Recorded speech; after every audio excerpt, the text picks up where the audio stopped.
Go. How you doing, Corvair Forum? This is Dave Motohead. This is my partner Jake. Jake, show yourself. What's up? He's my nephew. This is the Motohead Ranch, where I got a whole bunch of Corvairs, a whole bunch of stuff, and we're going to take the motor out of a car today and try to go through everything real quick and, you know, see if we can help somebody out who hasn't done it before. Alright? So just hang on and we'll show you what's up. Okay, the first thing you kind of want to do on these cars is you want to go around, you see the rubber flapper there, you want to go around the whole engine compartment and you want to disconnect everything. Make sure that the motor is going to come out. You have to take all your wiring loose that's connected to the motor. Basically anything that's going from the body to the engine you want to disconnect. There's little straps here, ground straps. Ground strap here. This one's kind of been jerry-rigged. There's a ground strap up front. This one's got a busted hose off. You want to take this little guy off. This works the vacuum gauge on the dashboard. It goes right in there, the crossover tube. You want to take that off and basically disconnect everything that holds the engine in place in the engine compartment. You want to do that first while it's on the ground so it's easy to get to, because if you do it second, it's jacked up in the air and you can't find it. So, and there's a little wire down in here that you want to disconnect that goes to the starter, because usually the starter wires come out with it. And you want to disconnect the alternator and you know, anything that's holding the engine in to the body. So that's what you do first. Okay, once you got the engine all disconnected, the wiring and everything that's connecting the engine to the chassis inside the engine compartment, you want to jack the car up as high as you can get it. And the way we do it is we have a bumper jack here, and it goes right underneath the rivets, right underneath the bumper brackets that bolt to the body. You want to connect to those things, and then I know I'm a cheater because I got this kind of stuff, but basically just lift the whole car up in the air as high as it'll go. Make sure you don't hit the roof with anything. And there you go. Then what you want to do, up there, the pressure starting up there, is come over there, Jake. See this, but there's a little triangle underneath both sides, and you want to go underneath the car. See if you can get a shot of this, Jake. And if you see this little triangle right there, that's where you should put your jack stands. This one's kind of beat up, but you want to get them underneath there and get them all nice and sturdy and set them underneath there on both sides of the car. And you know, walk around and do the other side. I think you need to show them on this one, Jake.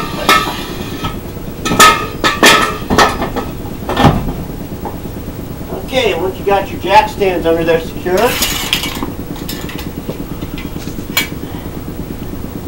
you can basically car down and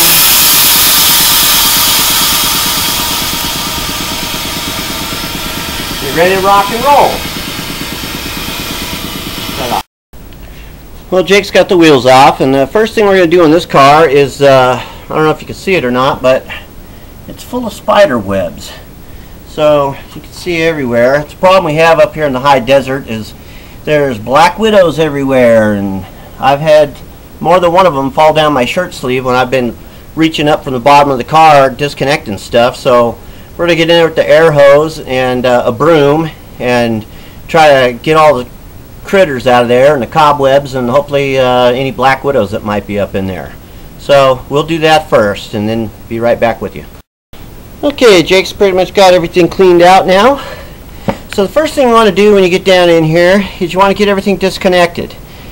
And the first thing you want to do is, hold on this light, Jake, is get up in here. If you look at that, you can see that's a gas line. That's the gas coming from the gas tank. That's the line going from the motor.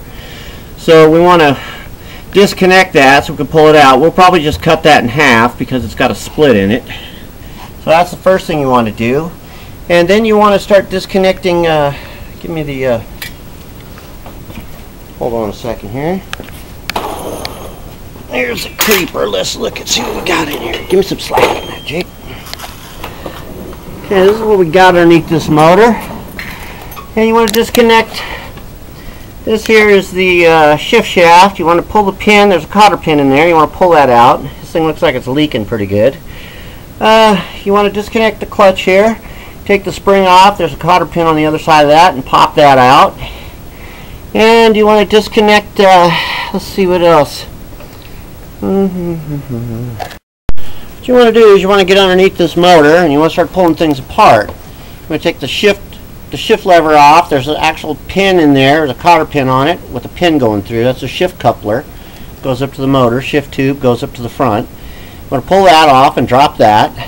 You want to take this spring off that goes onto the clutch, and if you look up in there, you can see we kind of got bad lighting here, but you want to take that cotter pin out. That's your clutch rod. You want to disconnect the clutch rod. And then this here, these little wires on this guy, they're pretty crusty looking. Looks like it's actually melted onto the, looks like it's melted in there. We want to cut those. Connected, there's a little. Yeah, looks like a zip tie. We're going to get in here and get all this stuff cleaned up a little bit. But you want to cut that zip tie and disconnect these wires. I don't think there's a quick connect on them. We're just going to cut them because we can always put those back together. And then right up in here, that little guy right there, there's a cotter pin on the back or an E-clip on there. That's your throttle linkage. When you hit the gas, that goes up and down. That makes your carburetor's open. You want to disconnect that bad ride. Get that done. So you want to cut, disconnect your clutch, your shifter, your throttle, your backup light switch. This is a late model. Get all that stuff disconnected. And then you want to take your heater hoses and pull them apart. Right up in here, you'll see there's a clamp there for the heater hose. You want to pull the heater hoses off, and we'll do all that stuff right now. Okay, we're disconnecting everything here. Yeah, cut them right up here, Jake. See where those connectors are? Right above them? Right above those connectors. We're cutting the backup switch wires because they're not stock ones and they're little teeny wires. They should be big fat wires, but we're going to just cut that and get it out of the way because that switch is probably bad anyways. If it's not, we'll rewire it with something good. And then Jake's already got the throttle lever disconnected right there. And I just gotta do this one. you might want to get yourself some Ziploc baggies and label everything if you can't remember what it is, but I just throw everything in a tin can, in a coffee can. I like coffee cans. I drink a lot of coffee and I have a lot of cans, so I throw all the bolts and everything in there because I just know where everything goes. Anyway, he's over here and he's trying to disconnect, see if we get a better shot of that, the shift lever. And what you do, Jake, is to clean that all up, and you'll see one thing that you want to do when you're laying underneath the car is you don't want to lay directly underneath what you're looking at, because if you're got your hands right above your head and you're got your face underneath there, all the dirt and stuff's going to go right in your eyes. So you always want to go off to one side or the other because you don't want all that crap to dump right in your face, Okay, we'll let him get that disconnected. Okay, I'm going to go ahead and just cut this this fuel line here. This is where it connects to the motor. It's right underneath the driver's side. Usually when you take the tire off, you can look up and see it. And I'm just going to get in here with some dikes and cut that thing because it's old and crusty, and I don't want to. We're going to put a new hose on there, so we really don't want this one. I have to take a couple of stabs at it because I'm old and weak. But usually what you do is you disconnect that. You see we've got it in two pieces now. And that goes to the front. This goes into your engine compartment. So that hose is going to be replaced. We're going to have to clean the gas tank out of this car and everything because it's just old and crusty old piece of junk. Been laying out in the desert forever. So anyway, that's that. And then we want to take a screwdriver. And there's the... you can get a shot of that. Take this E-clamp off of this big old giant hose clamp, and thank God for my Harbor Freight screwdrivers. Anyway, we just want to get in there and take this thing off, and you can't really see it too good because parts of it hanging there. We're probably going to replace that too because it's old and crusty, and I like using new ones. I actually use aluminum ones now, but I'm going to get that thing all off there. And anyway, we'll disconnect everything, and I'll go over it all when it's all disconnected. Okay, now if you can see up in there, Jake's disconnecting the clutch. Right there, you can see it's a little kind of blurry, but there's a cotter pin in there. You just pull that out and then disconnect the clutch and throw a little washer in the can. So now we've got, let's go over everything, Jake. Get that little washer in there. Okay, wiggle the clutch rod. There's the clutch rod, and there's a spring. Spring's right there. Take that spring off the other side if you can, Jake. Come off. It should. Throw that in the bucket. And then we've got the shift shaft. So wiggle that around, Jake. Push it forward. So there you go. It separates right in there. See, it's not hooked to the engine anymore. And then we've got the throttle disconnected. Wiggle the throttle, Jake. Okay, it all goes right up in there. Goes up in that little hole. That's disconnected. And we've got the gas line here cut, disconnected. Oh, shining the thing on there. It is right there. Sorry about the shaky camera work, but if you look up in here, you see all the critters that are kind of scary. Hopefully they don't kind of get us. This thing's actually got air shocks on it, which is I personally don't like. And then we've got this loosened up, so you want to watch your eyeballs, Jake. You just want to kind of get these heater hoses out of the way. Sometimes they're kind of a bitch. Somebody probably taped them on there. Well, actually, this one looks like it's been silicone sealed, so we'll work on those next. Okay, we've got the heater hoses disconnected. You can look right there. There's the heater vent, and we got the hose sitting over here. On this car, I noticed usually the starter wires come right through here. Shine that light over here, Jake. Through the inside engine compartment. But this car, somebody added some starter wires that come through the frame up in there. I don't know if you can see that. And they go down to the starter. So we're going to have to disconnect the starter wires on there. They go to the back of the starter.